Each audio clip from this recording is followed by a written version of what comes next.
What's going on, everybody? Welcome back to Knives of the Round Table. My name is Marco, and today we're going to be talking about the Finch Knives Drifter. Now, Finch Knives is a company that I've seen for a while. You know, I've seen it on Bearded Gear's channel. I've seen him on Nick Shabaz's channel, but they've always had, you know, very strange blades, or blades that in my opinion are not attractive.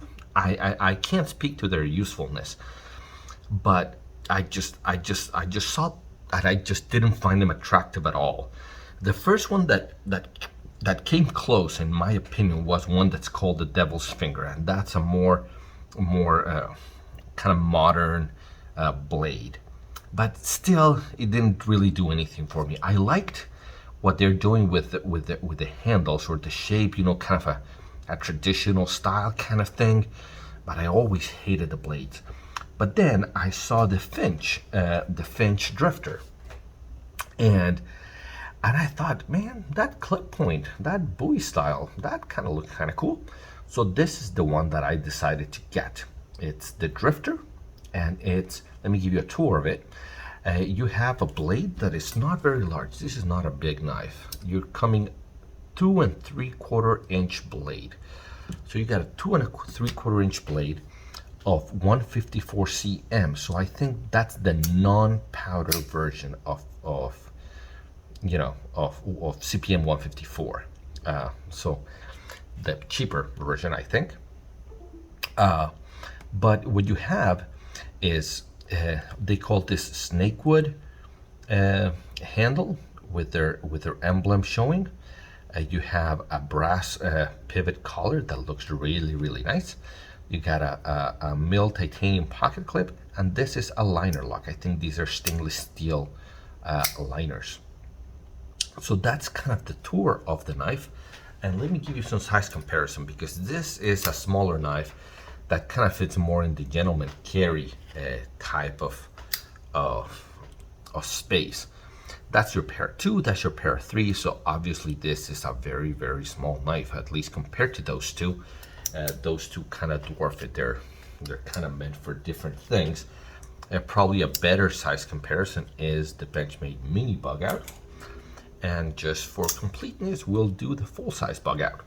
And what you have here is very comparable to that size, but it's comparable in the length and the blade. But in thickness, this is kind of a chunky boy. This is a very thick. That's a very thick. It's got very thick handles. The what they call snakewood. It's actually fairly very thick. So let's get into the review. Ergonomics. They're not great. It's blocky. There's no contouring on this side. There's no contouring for your fingers. It's a very neutral handle, but not very. You can hold it obviously, but I think that the best part of it is the jimping out here.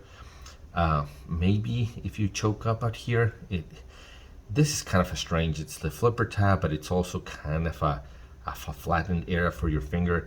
It's a little bit strange. I don't fully understand it. The point of that flipper tab kind of digs into my finger when I'm choked back here. It does a little bit better if I'm here, but my fat fingers kind of want to fall on the blade. So the ergonomics in this, I don't like them. I really don't like the ergonomics. It's more of a traditional style. You don't have a lot of the modern type handle, but it's a modern traditional that is not particularly ergonomic. You know, like the Pena knives, the Apache and the Raptor and those, the Trapper.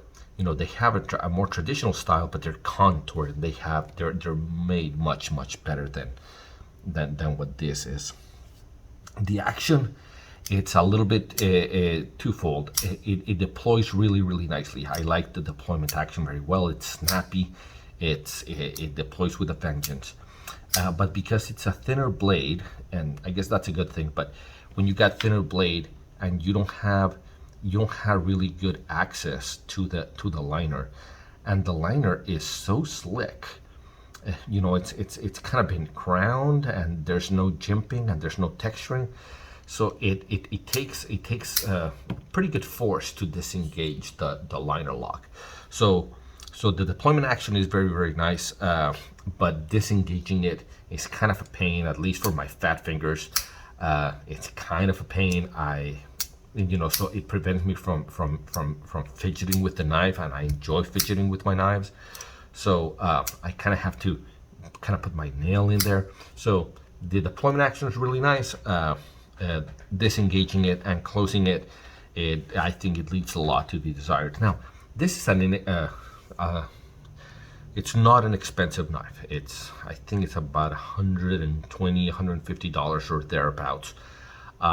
So it doesn't play in the same playing field as, you know, the Riots and those kinds of things. But at this price point, like the Tuya Envy, which is, you know, getting closer to this price point, or some of the Spydercos, the action and the fit and finish is probably better than what I see here in the Finch. Cutting's really good. I think it's a very, very good blade. I like it. It's like a full constant belly from heel to tip. You got a finger choil right here. The buoy style pierces really nicely, and it's a thin blade stock. So this is actually a pretty good cutter for your cutting tasks. I think it's very, very capable.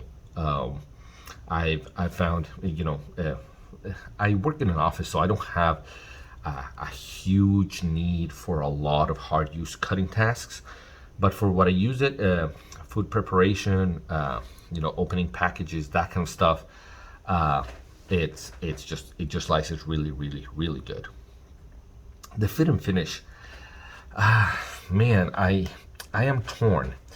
The little symbol sits a little bit proud instead of fully recessed. With this thing that they call snake wood, I don't know. I don't think it's wood. It feels like plastic, and in the hand it looks like cheap plastic. There's a version of this knife that has a blue kind of micarta, that kind of jean looking micarta. I think that might be a little bit nicer. I don't think the scale on this, you know, like their Benchmade has what they call their G wood, right? I think they call it G wood, that they use for their crooked rivers and those kinds of knives. And that actually looks a lot like wood, and the texturing is very nice. But this one's like shiny, and I don't know if it comes through. Let me try. So it's, you know, it's like shiny, but it feels plastic. It feels cheap, and I don't like that at all.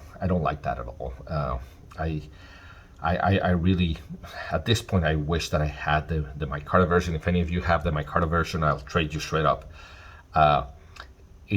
Originally I thought, hey, it looks more traditional with the wood, with the brass. I thought it looked really nice, and the photos look really nice.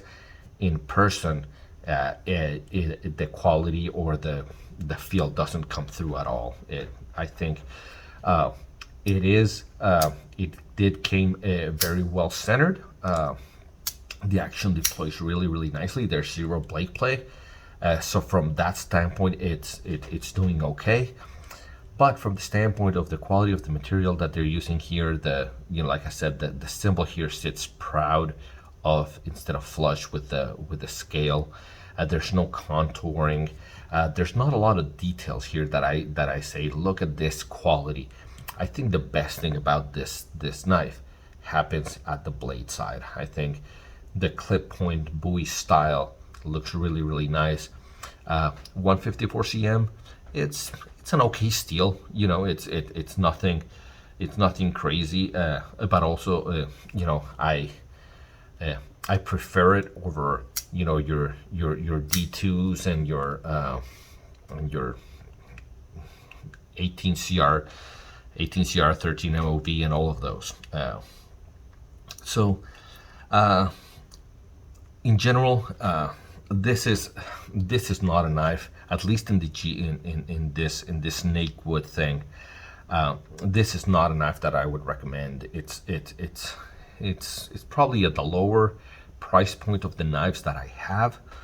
But I have knives with a lower price point, you know, some of my best decks and such, that feel a lot better than what this one feels like.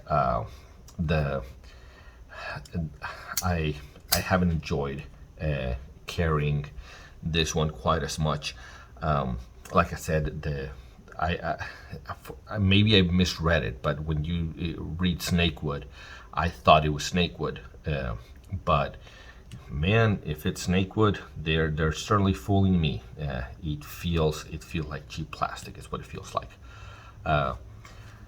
Guys, it's kind of weird when you do a negative review, and this is not a knife that I would recommend to you guys. But I think part of having a YouTube channel, part of being part of the knife community, is saying, hey, this is what I like, this is what I don't like, and although you know, it's a low price point. It's a lower price point from a lot of the other stuff that I do. I also have pieces at this price point that are much better, and so this is not one I would recommend. If you really want to try out Finch, if you really like the clip point, then I would recommend trying out the micarta, even though I haven't even held it. I don't think that you're gonna be very surprised, or I don't think you're gonna be happy with the feel of the snakewood.